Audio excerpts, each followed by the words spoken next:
All right. Now, this part of tonight's show card, I have to put this in. It doesn't fit with anything else really that we've been talking about. And yet it fits in with everything that we've been talking about. This is a Tucker Carlson interview from the past week. I saw it. I scrolled past it. My wife started listening to it. She wanted me to start listening to it. I then listened to the whole thing. And it's not that it told me anything I didn't know, but it's the things that I've known for a long time are now getting to millions of people like that. In one conversation with a brother and sister who have academic credentials like off the charts, blow the whistle and tell you how the whole system is working in such a credible way from such a large audience that Tucker has. These are game-changing things. There's been countless doctors and other health therapists and people trying to help people, telling people metabolistic, like metabolic, your cell creating energy type of disruptions manifest into all these symptoms that the allopathic medical establishment then just treats and keeps you sick for a long time instead of actually getting to the root cause. And there's a lot of information these days about getting to these root causes and cutting out that whole artificially created parasitic system. And there might even be parasites being removed in the real solution health-wise too. So it's a metaphor and it's a real thing that goes on. But we don't have time to play the whole interview, nor should we. I want to let you guys know it exists so you know enough that after you're done watching Grand Theft World, you're just like, I should probably take that in because it's for you, it's for your family, it's for your friends. Anybody who's struggling right now, and most Americans, like I have not taken prescriptions in the 21st century.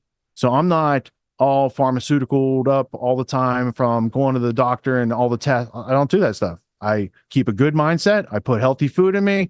I, maintain an attitude of gratitude, and I go about living healthily.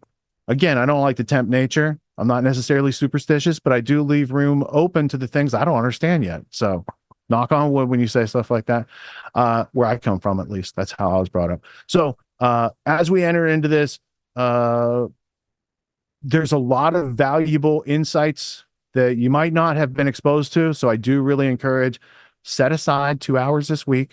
Don't watch Grand Theft World.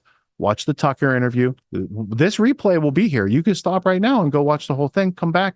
However you do it, that's up to you. I wanted you to know about it because that gives you choice.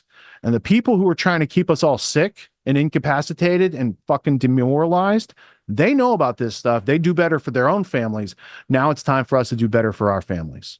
Thank you, Tucker. We want to announce something big that we've been working on for months now. It's a documentary series called Art of the Surge. It's all behind-the-scene footage shot by an embedded team that has never before seen footage of what it's actually. TuckerCarlson.com to see this series, Art of the Surge.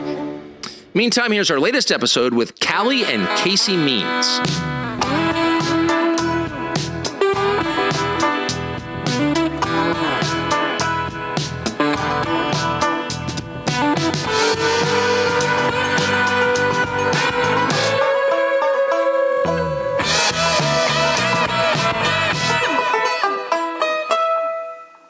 Okay, so I actually think this book is going to, I never say this, but I mean it. I think this book is going to have a big effect on the course of the country. And the reason I think that is because you two are the perfect people to write it. And so I never do this, but I just want to start with your bios. So your siblings, Casey and Callie, you happen to have grown up in the same neighborhood as me in Washington, like blocks from me.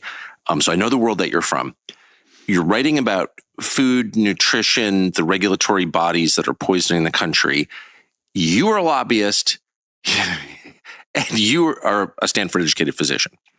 I just want to go through quickly each one and starting with you. You're a doctor. Yes. Tell us the progression of your thinking on this and what it did to your life. Yeah, absolutely. So trained at Stanford Medical School, then became trained as a head and neck surgeon. Undergrad at Stanford also. Undergrad Stanford, medical school at Stanford, then went on to train in head and neck surgery. Yes. 9 years into my postgraduate training. How did you do in medical school and college? Did well, was president of my Stanford class, graduating top of my class with honors in medical school. And went on to a very competitive surgical subspecialty. Head and neck. So I'm just saying that because normally I dismiss credentials out of hand, but these are real credentials and they matter, I think, to your credibility. Okay. And I did what every good little medical student, wants to do, which is climb the ranks of that academic ladder. But, you killed it. Did well, Yeah. and I got to the top of that mountain, right? 9 years into my postgraduate training. And I looked around me and I realized that, patients in America are getting destroyed. Children, adults, the elderly. You're so distracted in your little surgical subspecialty, focusing on the ear, nose, and throat where I was, and you get distracted. You look around at what's happening in Americans, and our health is getting worse every single year. Patients in America are getting much sicker every year, more depressed. We're getting infertile. And life expectancy is going down in a country that's spending almost 2x more than any other country in the world. So before we get into the details of what you did, tell us, of why you did what you did. Yeah. Tell us what you did. So you spent your whole life working toward this goal. You reach the top, and then you decide not to do it? Yeah. I'm in the operating room in my 5th year of my surgical residency, and I'm looking down at a patient in front of me who's on our 3rd revision sinus surgery.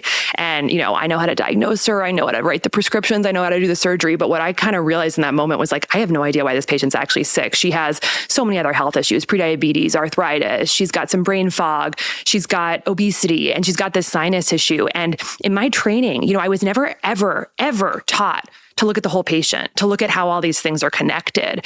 And I was only taught how to, do the surgery and then bill for it. And I realized that there's a huge problem in how we're practicing medicine right now, which is we're ignoring the root causes of why Americans are sick. And we're profiting off of patients getting sick and then doing things to them. That's the way the business model of healthcare works. The way that healthcare, which is the largest and fastest growing industry in the United States, makes money is you have more patients in the system having more things done to them for longer periods of time. And when I kind of put some of these pieces together and realized that my training had totally, essentially incapacitated me from really understanding why patients are sick and how to actually help them thrive, I actually had to walk away from the surgical world because I realized that I was going to be making money off of essentially not spending time helping patients understand their health and actually just profiting off their illness. So I 9 left. years into medical training at Stanford, you gave it up voluntarily. On my birthday, 30th birthday, I walked into the office of the chair of the department and I put down the scalpel and I walked away and I devoted my life to why are Americans getting sicker every year? Why are 50% of American children dealing with a chronic health issue? This was less than 1% 50 years ago. Why is our health getting destroyed the more that we spend? And so that's what did they say when you walk into your colleagues at Stanford and say, I'm giving it up at 30? It wasn't really a conversation. I knew that I couldn't cut into one more person until I understood why Americans are getting sicker every single year. I think that the unfortunate thing is that doctors don't really understand because every level of our education is systematically focused on blinding us from thinking about root causes. We have over 100 medical and surgical subspecialties right now. And, how you make money in the American healthcare system is you take a patient with 10 different issues and you send them to 10 different specialists, put them on 10 different meds, maybe eventually have 10 different surgeries. You never actually are taught how to put the pieces together, look at the whole body as a system, which of course it is. And part of this is because, who are the people underwriting our medical education? It's the pharmaceutical companies. We are taught how to be very algorithmic and robotic in how we look at patients. And so ultimately I left the surgical world and I went down the rabbit hole of asking why. Why are we getting sicker every year? It's just such a radical move to do something like that. Yeah. I mean, your whole life you're working toward a goal and then you give it up? Yeah. After 9 years? Yeah. This is the thing that I understood and that I am working and we are spending our lives to evangelize this book, Good Energy, is that the reasons why Americans are getting sicker every year are very simple. Americans want to be healthy. Americans do not want to die early. They do not want to see their kids with all these chronic health issues like autism and food allergies and obesity and prediabetes and 40% of teens with mental health issues. No one wants this, but the system is rigged against the American patient to create diseases and then profit off of them. This is happening across almost every lever of our major industries, from processed food to tech to pharma. And so really what Americans need to understand is that these trends can stop immediately. We need to understand why we're sick, which is our primarily our toxic food system and the ways that systematically several industries are profiting off of our addiction and illness. And if we can understand that and create very simple top-down and bottom-up strategies to address it, Americans will become rapidly healthier. And so as a physician, I took an oath to do no harm, and I took an oath to help patients thrive. And so the way that we can do that is by helping people understand the levers of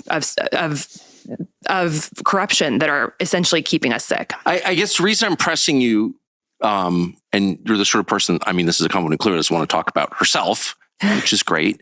But I think it's relevant because it speaks to the intensity of your commitment and to your sincerity. So you're giving up the prize, you're giving up the money because you really believe this. Yes. And I think I just want to establish that at the outset. Thank you. Before we say anything more. So you're her brother, you're very close, I happen to know that. And you're obviously proud of your sister. She, president of her class at Stanford. It's the kind of thing like, oh, my sister's at Stanford. She's at Stanford Medical School. She decides not to practice surgery, the most impressive of all specialties. What's your reaction to this? I called her and said she was a complete idiot. We were raised in Washington, D.C., right next to you, kind of conditioned to climb up the ladder. Of course. I went to Stanford. I went to Harvard Business School. That was what life is about, just kind of collecting those credentials. Casey, research at the NIH, as we talked about, top of her Stanford med school class. To me, that was it. And truly, and you hit on this, she had this is her life. This was her identity. This is everything to her. And she bravely stepped away with no plan, just from a moral obligation. And I thought she was a complete idiot. And what I know now, and what I've been radicalized on, is she has convinced me that this is the most important issue in the country. It's an issue of corruption that starts at Stanford Med School being 50% funded by Pharma and not training doctors on one nutrition class. Stanford Med School, Harvard Med School, 90% of med schools don't offer or require one nutrition class. Doctors simply aren't learning why people are getting sick, which we'd all assume they do. 80% of the course loads in pharmacology. It's on how to take people that are getting sicker and sicker and manage those conditions, not to cure them. And that's a huge problem because that dynamic of the largest industry in the country is destroying human capital. So as your sister is on one end of the equation, you're on the other. So you both have, you're from a community of strivers. That's what DC is. Exactly. And merit badge gatherers. And you've gotten two of the greatest merit badges ever. Right. HBS, Stanford Medical School. But you're all of a sudden finding yourself in Washington. Can you just explain your background a little bit? Yeah. So Casey was a bit smarter than me on the biology route. I wanted to be contributing to politics from an early age, and went to Stanford to go back into politics. Studied economics, political science, went straight back to campaigns after school. What I learned quickly is that then campaigns over, you work for the biggest spenders in DC, and I found myself across the desks from food industry and the pharma industry. The pharma industry spends 5 times more in DC than the oil industry.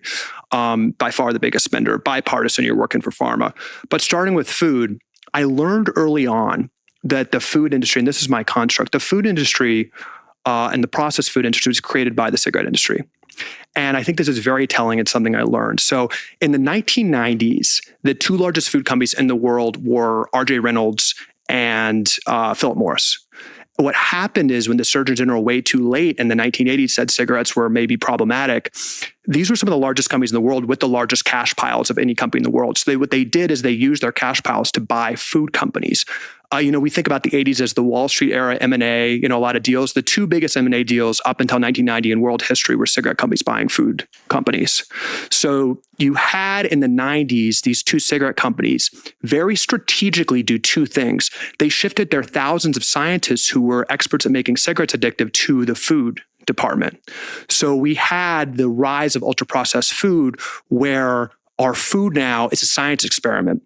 The second thing they did is they shifted their lobbying. So the cigarette industry, of course, was the biggest, lobbying spenders and had a good playbook. They shifted their playbook on lobbying and rigging institutions of trust to food. So they created the food pyramid. So the cigarette industry, through the food companies they bought, paid off the FDA, the USDA, Harvard to create reports saying sugar doesn't cause obesity. And they lobbied for the food pyramid in the 1990s, we all remember, which said, animal-based fats are bad, carbs are good. Remember, carbs and sugar were basically the base of the pyramid. So the American diet, because of that, because we trust our medical institutions, which they know, we shifted our diet significantly to ultra-processed food. It was very intentional, the food pyramid. That was a ultra-processed food marketing document that carbs were fine, sugar was fine. And that shifted, and you look at dietary patterns. Today, a child diet is 70% ultra-processed food. Now, what does that mean, right? Those are literally foods invented by the cigarette industry to addict kids. Obviously we've got sugar, but there's thousands of different ingredients and science concoctions that scientists work in a lab to make it more palatable, to make it more addictive. So food consumption, calorie consumption has skyrocketed. And the byproduct of these toxic ingredients that the cigarette industry I watched and helped with this, bought off the USDA, bought off the FDA, is they wreak havoc among our cells. The foundation of our diet is ingredients that we aren't biologically made to eat, that didn't exist 100 years ago. The foundation of our diet is three things when you look at any label. It's added sugar, processed sugar, which basically didn't exist 100 years ago. It's just from natural sources. Ultra-processed grains, which were invented 100 years ago. The processing takes the fiber off. They're basically hidden sugars, devoid of nutritional value. And seed oils. Seed oils are the top source of American calories. And this is actually seed oils are the top source of American calories. Soybean oil, canola oil. This is the baseline of American calories right now. And these seed oils were actually created by John D. Rockefeller as a byproduct of oil production. It's basically engine lubricant. And the Rockefeller and those aligned with him actually lobbied to have this suitable for human consumption. That's how seed oils came into the American diet. They're much cheaper, but they're highly inflammatory. And just by definition, just at the highest level, these ingredients and all the chemicals we can't name that are in ultra-processed food are not natural ingredients that our bodies are made to handle. So there's, as we talk about in Good Energy, this produces a lot of side effects to our cells. The food industry isn't trying to kill Americans. They're trying to make food cheap and addictive. And what I learned, in the morning meeting with the food companies, trying to lobby and influence the USDA being the lifeblood of nutrition research, paying off, nutrition research at Harvard and Stanford as a junior employee, shocked by that. So you saw that? Oh, my first week, as working for these industries, it was a list of top professors. And the food industry pays 11 times more for foundational nutrition research than the NIH. You go to any nutrition school in the country, the lifeblood of their school, they'll proudly admit this is from the processed food industry. In the past 2 years, there's been 50,000 peer-reviewed research studies on nutrition. We're the only animal that has peer-reviewed nutrition studies, and we're the only animals that are systematically obese, diabetic, and being crippled by metabolic dysfunction. We're born with an innate sense of knowing what's right for us. The problem very strategically, and this is well known among the industry, is that ultra-processed food does, because they're able to do this science experiment with our food, it hijacks our biology, it hijacks our satiety signals. High fructose corn syrup, fructose, it makes us want to eat more. Because in the wild, when you see a bunch of fruit out there, you're well advised to eat it, historically. We've basically rigged our biology to hijack our signals that, make us satiated. So that's what ultra-processed food does. So that's the food industry, okay? The food industry actually, with their own set interests, want to make food addictive and cheaper. It kind of makes sense. The criminal devil's bargain is that it's highly tied to the healthcare industry. And as Casey said, the fastest growing industry in America right now isn't AI. It's not tech, it's healthcare. It's the largest and fastest growing industry. And just as a statement of economic fact, the best thing for that industry is a child getting sick.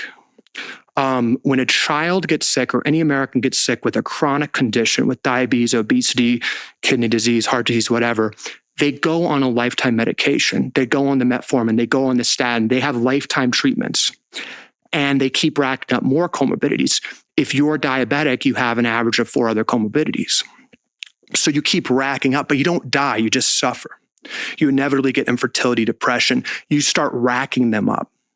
So that's very good for the medical system to have these chronic conditions that need to be managed. Just from a pure economic standpoint, that's how the system's set up. That's all happening largely because of our food system and other metabolic habits we can talk about, but largely because of our rise of ultra-processed food that's really, really hacking our cells and really hijacking our cells. The criminal part, the devil's bargain, is that the healthcare system you'd expect to be speaking out about why we're getting so sick, but they're not only silent on the reasons, they're not only trained Casey the first day of Stanford Med School that we're basically taking it as a given that people are lazy and going to get sick. We're just going to profit from treating them. They're silent enough. They're actually complicit. Working for Coke, I helped steer money to the American Coca-Cola. Yeah, working for Coca-Cola. They actually pay money to the American Diabetes Association. They actually pay money to the American Academy of Pediatrics. If there's one thing the American Diabetes Association, which sets the standard of care for diabetes management, should be doing, they should be saying, we're not going to accept money from Coke, which is diabetes water. They accept money from Coke. So there's that's like Tyson Chicken subsidizing PETA. Right. You know, it doesn't kind of make any sense. It doesn't make sense. For 35 years, Liberty Safe has been the #1 manufacturer.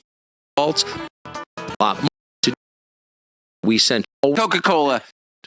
Wait, so okay, thank you. So you work for Coca-Cola, you were at Stanford Medical School, and both of you have converged on what I think is a kind of evangelism. I say that as a compliment. And this book is the result of that. What can you just give us the baseline condition of health in the United States?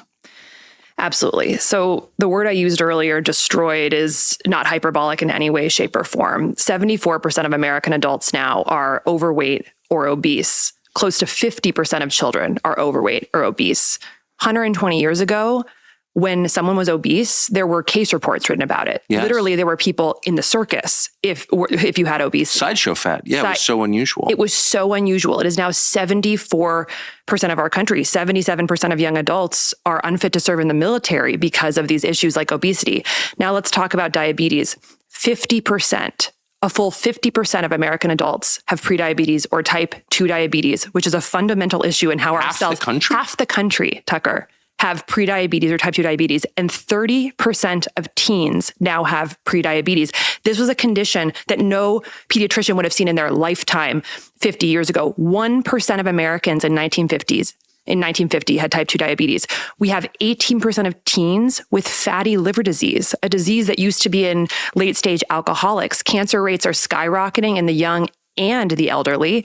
Young adult cancers are up 79%, and this is the first year in American history we're estimated to have over 2 million cases of cancer. 25% of American women are on an antidepressant medication. 40% of 18-year-olds have a mental health diagnosis. We have the highest infant and maternal mortality rate in the entire developed world, despite spending 2x on infant and maternal care than any other country. So you have a higher risk of dying as a woman giving birth in America than any other developed country in the world. Autism rates in kids are 1 in 36 nationally. This was 1 in 1,500 in the year 2000, and the screening has not changed in California, where I live. I just want to linger on that. And the screening has not changed. So in 20 years, the definition hasn't changed. No, 1 in 32 from 1 in 1,500 in California. 1 in 36 right now. It was 1 in 1,500 in California. It's 1 in 22. One of the worst states in the country for autism. So this is just a smattering. What the hell is that? And all of these conditions. I mean, and I could go on and on. Autoimmune diseases, infertility is at peak rates. I mean, I don't know how this is not front page news. Infertility is going up 1% per year. Sperm counts are going down 1% per year since the 1970s. Sperm counts are down continuing 50%, to drop? Continuing to drop. At an increasing rate. Our bodies are crying out for help. 26% of women have polycystic ovarian syndrome. Now, the thing that people need to understand is that all of these conditions are caused or driven by the exact same thing: which is metabolic dysfunction, this core foundational issue of how our bodies on the cellular level function, which is driven by our toxic food system and our toxic environment. These subtle, insidious forces that are creating slow, progressive illness starting now in fetal life that allow patients to be profitable and on the pharma treadmill for their entire lives. They make us sick, but they don't kill us, and then we are drugged for life. You look at what's happening in children. A child born in a hospital in the United States today, within hours of coming from source into this, into this body, the first thing that happens to them is pharmaceutical intervention. Without really asking, there's barely informed consent about this. That child's eyes are smeared with erythromycin ointment, and they're given a hepatitis B vaccine in their first day of life. And what are these two things for? I mention this because it's just emblematic of how we're put on the pharma treadmill from the moment we are born in this country for reasons that are very strange. The erythromycin ointment is to prevent chlamydial infections of the eye, which we test women for chlamydia. So why would every baby in the United States need this ointment if the mom doesn't have it? And the Hep B vaccine is for hepatitis B, which is a sexually transmitted disease and IV drug user disease, of course, which babies are not going to be exposed to. And yet every single baby in America is getting the intervention. So from literally the day we are born, we're on this treadmill. So, why not test the pregnant mother for those? They do. Okay, so they give it to the women who, even if they have tested negative, which they give would be it to the babies. overwhelming majority. Absolutely. So I don't understand, why would you treat a child on his first day of life for illnesses for a fact he doesn't have and isn't going to get? So this is what I saw working for Pharma. So let's get out of the passion of this debate and just talk about the economic incentives. Let's take the Hep B. Okay. There's actually no dynamic in American capitalism like the vaccine schedule, because the second you get something on that schedule, the government's paying hundreds of billions of dollars for a product that's then mandated for every single American living. So I'm just speaking again, let's not even get into the efficacy of vaccines. No, we're talking math from here. An academic. I'm talking math. Working with the pharma industry, it's a huge economic imperative to get more and more vaccines on the schedule. You couldn't watch the Olympics this past couple weeks ago without seeing just ad after ad for actually new vaccines. This is big business, right? Hundreds of billions of dollars. And again, once you get it approved, what happens? It's paid for everyone. And you have the most trusted institutions in the world calling anyone a war criminal for even asking a question about it. So this is well known by the industry. And can I just say, so this will appear on all kinds of different social media platforms, but maybe the biggest is YouTube, owned by Google. And they will censor this. They will demonetize this video. Just so far, you have not attacked vaccines, no. But you are showing evidence of some skepticism of their efficacy or the need for them. And YouTube will demonetize this video for what you just said. You're a Stanford-educated physician, but YouTube has decided you're not allowed to say this. And I think this is such an important conversation, because I'd ask everyone listening, if they can still listen to this, is why is the media, by the way, YouTube and the media are heavily funded by Pharma. Pharma is the number one funder of mainstream news media and one of the largest funders, just demonstrably, just factually, it's just a fact, for YouTube ads. You can't watch a YouTube video without seeing Pharma ads. So just like they're funding and have a direct line, as we talked about this last time, working for these industries. We paid tech companies, we paid media companies, not even to influence consumers, but to have a direct line to them. It's part of the public affairs strategy, right? We know that if we can fund a large part of YouTube's ad budget, we have a direct line of communication to those companies. And then we have studies from Harvard that we've paid for too, saying that it's anti-science to say anything that questions our products, which we can jam down the throats of the people that we now have a direct line of communication right. to. So the direct line is not to consumers. That's of lesser concern. The direct line is to the media companies, so you can affect censorship. That's right. Just as an economic fact, 80% of NIH grants have a conflict of interest. There's very little conflict of interest rules for academic studies. So the game is clear. You fund the academic studies and you have the seal of Harvard, the seal of the NIH, saying that these pharmaceutical products are perfect. And then you use those studies to influence the tech companies and the media companies that you've also paid and have a direct line of communication that there's misinformation. let's get back to Hep B, but I just want to make one macro point. It's the selective outrage. Why are we so concerned about talking about vaccines? Why is it such an impetus from our trusted institutions that you are a horrible parent if you even ask a question about 72 shots to your kids? And why isn't there that level of urgency around childhood nutrition? Or childhood chronic disease. Or childhood chronic disease. Why is it, we can't possibly expect parents not to load their kids with a bunch of sugar and all these toxic ingredients? And by the way, those people can't afford whole food. It's actually racist and classist to even suggest people should be able to afford organic food. We can't possibly expect parents, to have non-toxic food. But when it comes to pharmaceutical interventions, there's no price too high. And if you don't follow it to a T, you're a terrible person. Why is it when we have 9 out of 10? The antibiotics for the chlamydia and the other thing, the Hep B shot, it's because maybe baby rapists are running those places and they put regulations in place so you don't catch them. I'm not sure. I'm going to have to look into that. Also, as far as alternative food additives to our food, and stuff like that he was talking about, they were talking about very serious health problem that has been presented invisibly to people. Really, it used to be the real food was around the edge of the stores and anything on a box in the middle of the store was processed food and made.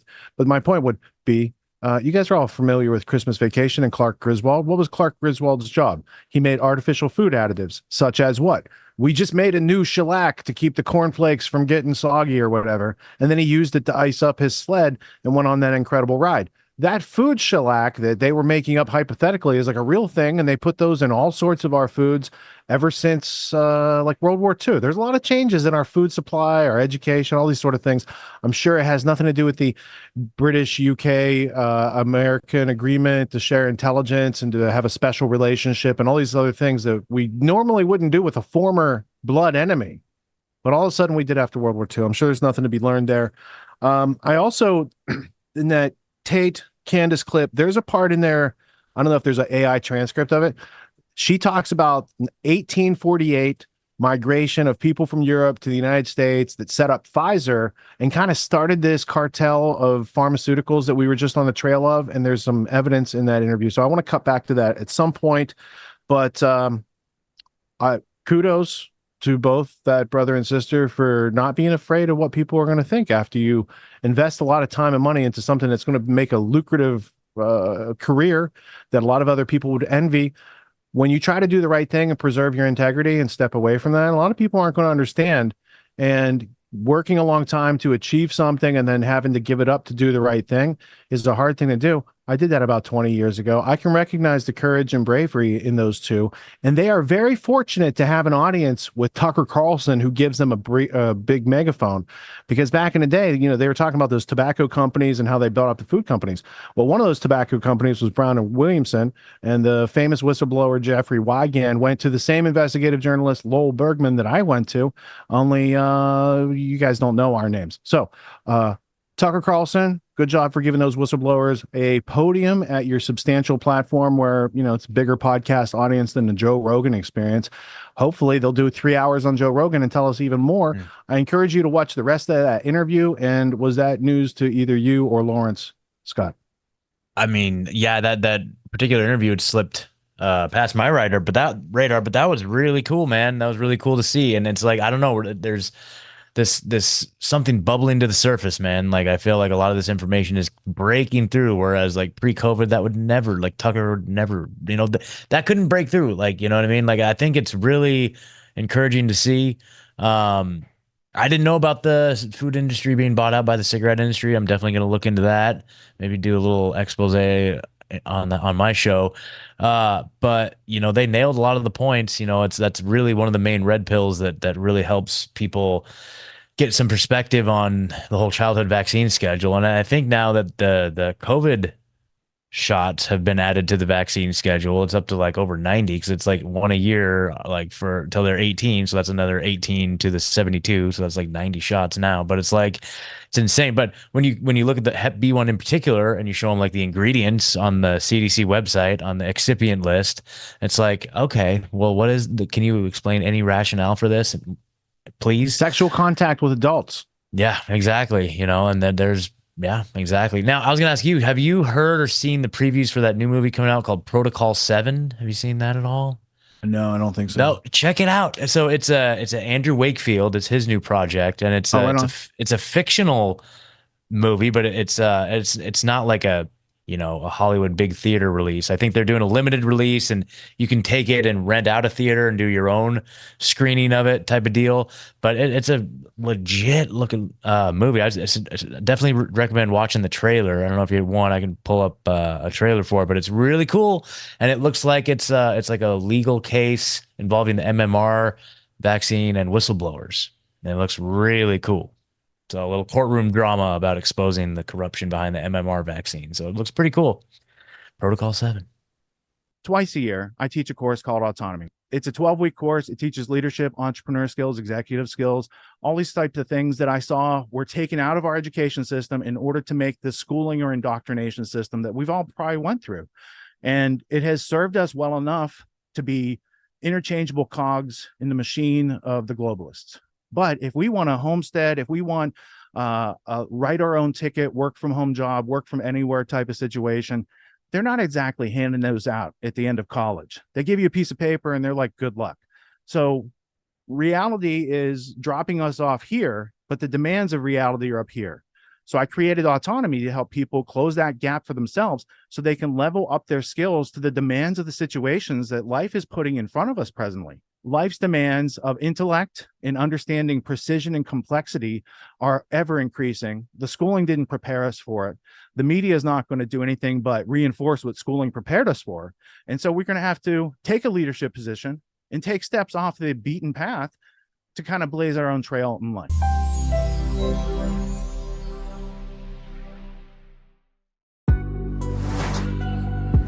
What makes the Grand Theft World podcast unique, invigorating, exciting, and informative? Most other podcasts out there are either doing straight up interviews or they're just covering the daily news. They're covering current events from the day they happened. And that is effective. It's useful. It's a great starting point. And then sometimes these current events change during the week past the first story. So we like to give it a little time. You have to wait till some of the dust settles on these stories in order to give them accurate coverage. And the other thing that's really missing in the media landscape is covering the articles that are coming out every day. That's great. That's necessary. But who's bringing in contextual history so that you can understand what has been going on for decades and decades to lead up to the machinations and actions that we see unfolding today? So what we do here on the podcast is we cover current events. Many of these things are censored, but we wait about a week. As a forensic historian, I focused mainly through my career on the history of globalism and collectivism and things that they call maybe the New World Order. There's a lot of facts to these sort of circumstances, groups, events, activities, working groups that they've had over time. So for Grand Theft World listeners, we not only break down the current events, most of which that are censored during the week, we provide you with contextual history, we give you the source notes, the references, we do deep dives, and this really empowers you with an understanding of context and history so that you can make more informed decisions in your life. There's also a community, a membership where you guys can actually ask questions and we can get into the show and we can share evidence. And there's a town hall weekly for Grand Theft World for those who listen to it and are interested in covering the stories that we don't get to during a 6-hour show. Listening to it an hour a day, you could easily consume the week's news, but you're going to have substance and meaning and context and understanding. And with that, you can make higher quality decisions in your life. So if you're interested in more quality in your life, go to grandtheftworld.com, click podcast at the top, and we'll see you there. Thank you. These allegations are false. This isn't Grand Theft Auto, folks. This isn't a video game. What are the most surprising things that you discovered once you started pulling on that thread? Who he was connected to, what institutions he was influential over, what events he participated in? Come on, man. What are we talking about? Come on, man. No. You don't have to think about it, dude. I got this quote because you said you didn't know much about Klaus Schwab. I made it my job to, as soon as this happened, I'm like, okay, this guy's their front man. Let me learn about the official history of the World Economic Forum. I got their 40-year history. I got every book that Klaus Schwab has written or ghostwritten. I went through those books. This is one of the most interesting passages. Come on, man.